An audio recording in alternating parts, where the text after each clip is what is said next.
الرحمن الرحیم۔ السلام علیکم زینب ٹی وی کے ناظرین، آج کے درس حدیث میں خوش آمدید۔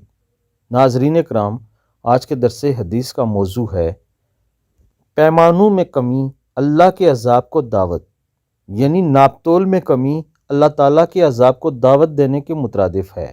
سورہ ہود آیت نمبر 84 میں اللہ تعالیٰ فرماتا ہے، ماپ اور تول میں کمی نہ کرو، حالانکہ میں تمہیں اچھے بھلے خوشحال دیکھتا ہوں، لہٰذا میں تمہیں گھیر لینے والے دن کے عذاب سے ڈراتا ہوں۔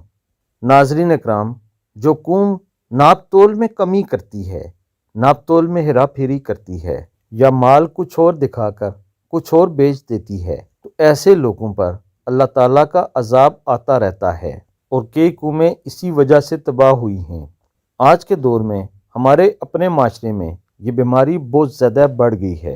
ناپ تول کرنے والوں کو اللہ تعالیٰ کے عذاب سے ڈرنا چاہیے۔